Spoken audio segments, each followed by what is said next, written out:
Jangan jual diri pada dosa. Inilah sampan bersama saya, Pater Domikevi SVD. Bapak, Ibu, saudara-saudariku yang terkasih, dimanapun Anda berada saat ini. Sampan kembali menyapa Anda sekalian.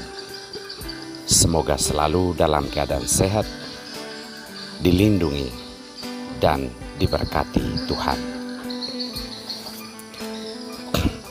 Saudara-saudariku yang terkasih, tidak selamanya jual diri itu adalah membawa diri kita atau memberikan diri kita untuk hal-hal yang kotor. Jual diri bisa jadi juga adalah ketidakmampuan untuk mengenal jalan yang benar, dan akhirnya membiarkan diri untuk digiring dan dikemudikan oleh dosa.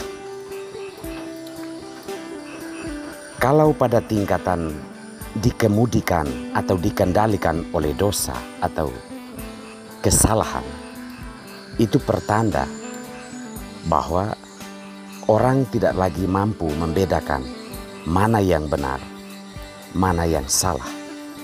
Yang ia tahu, yang ia lakukan adalah sekedar untuk memuaskan hasratnya, memuaskan nafsu dan ambisinya.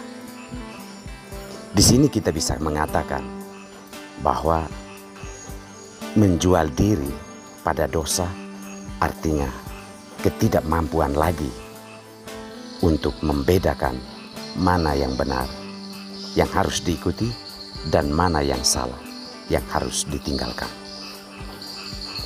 Sabda Tuhan hari ini mengajak kita semua untuk berpaling kepada Tuhan dan memohon supaya kita melihat mana yang benar dan mana yang salah. Supaya apa? Supaya jangan sampai kita menjual diri kita pada dosa atau menggadaikan hidup yang begitu bermartabat, begitu mulia sebagai gambaran Allah, lalu kita gadaikan ke dalam jalan yang sesat. Dalam bacaan pertama kita mendengar bahwa muncul satu raja di Israel, Antiochus Epiphanes, yang menggiring bangsa itu untuk bekerja sama, mengikat perjanjian dengan bangsa-bangsa berdosa. Bangsa-bangsa di mana mereka mengikat perjanjian itu adalah bangsa-bangsa yang hidupnya sesat dari jalan Tuhan. Mereka adalah bangsa-bangsa penyembah berhala. Akhirnya apa? Semua orang terpengaruh dan mereka meninggalkan tradisi-tradisi suci mereka yang membuat hubungan mereka dengan Allah terjamin. Mereka mengikuti jalan sesat, yakni jalan penyembahan berhala, meninggalkan Tuhan untuk dosa.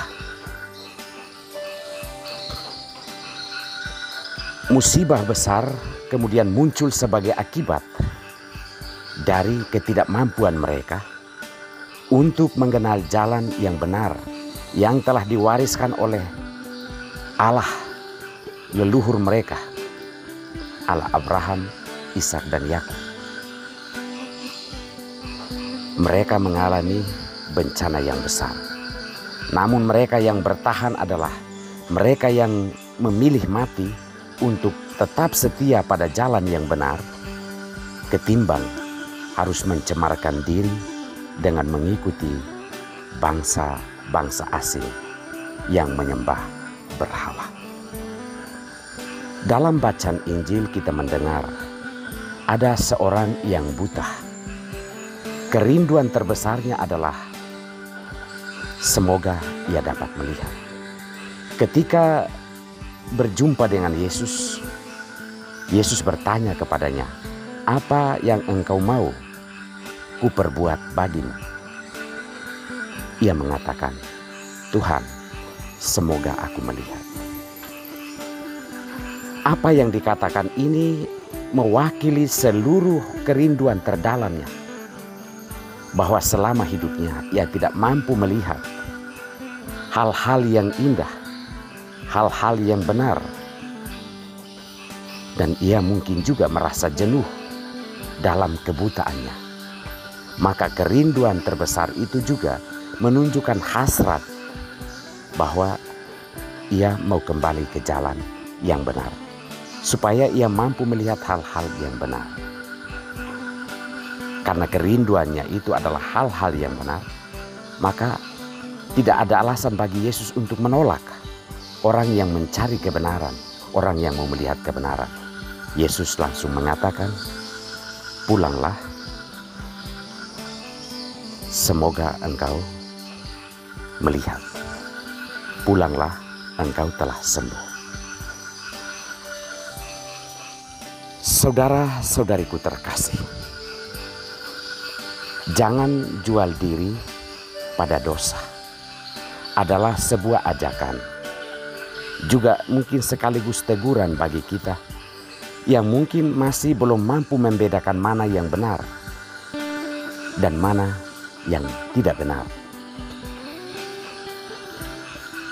Ini merupakan suatu bencana besar dalam hidup kita sebagai manusia kalau sudah sampai pada tingkatan ini, bahwa kita tidak lagi mampu membedakan hal yang benar dan hal yang tidak benar. Kalau seandainya usia kita masih kanak-kanak, mungkin masih bisa dipahami. Tetapi kalau kita sudah menginjak usia dewasa, baru kita tidak mampu untuk membedakan hal yang benar dan yang tidak benar. Ini suatu bencana. Bencana yang lebih dahsyat dari bencana alam yang sedang kita alami di dunia ini. Marilah kita bersimpuh di depan kaki Tuhan dan memohon, semoga aku melihat. Semoga kita melihat hal-hal yang benar untuk diikuti dan melihat hal-hal yang jahat untuk ditinggalkan. Semoga Tuhan memberkati kita semua.